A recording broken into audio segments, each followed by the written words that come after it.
So, maybe over the past few months you've heard something about Obama's broadband plan, expansion, investment, or initiative.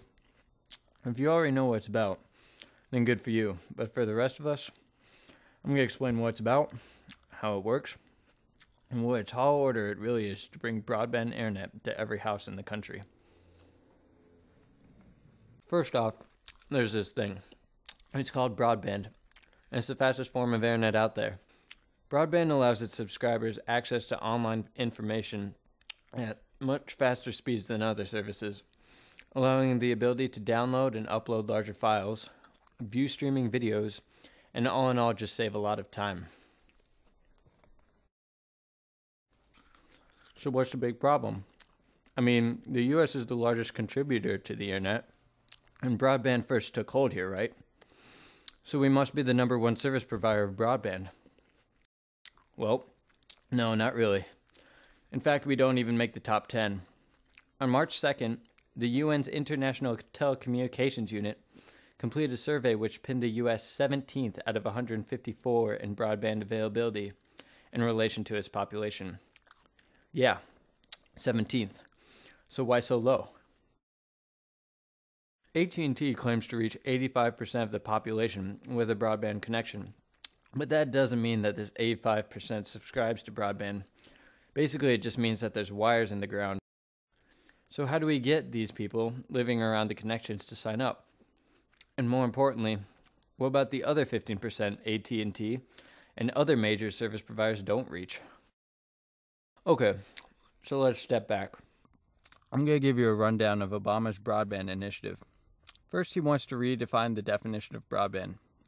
Before Obama stepped into office, there was technically no such thing as broadband, as the FCC had yet to distinguish between different types of internet access.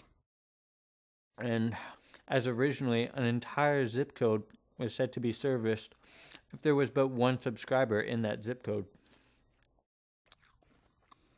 So the term broadband has been defined. However, the speed the FCC originally considered implementing for broadband was a mere 786 kilobytes per second.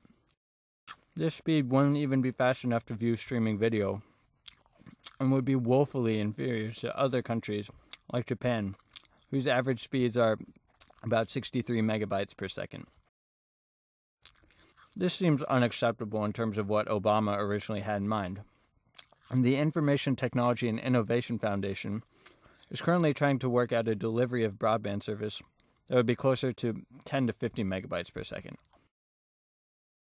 Secondly, Obama wants to update the universal service reform, such that everyone would have the right to access broadband, much like our current right to electricity and a phone line. Third, Obama wants to create a review of current wireless broadband zones, so that we can determine what areas are underserved, or equally important, overserviced.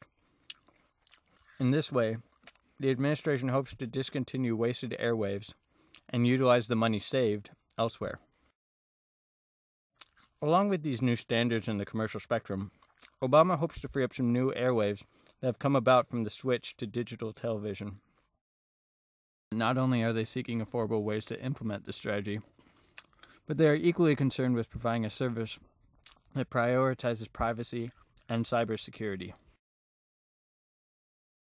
Finally, Obama is using this initiative to further other projects, including the modernization of the healthcare system, which will document medical reports digitally instead of on paper, and modernizing the school system by putting more computers in the classroom and a greater emphasis on technology to better ensure our ability to compete with the world in future generations.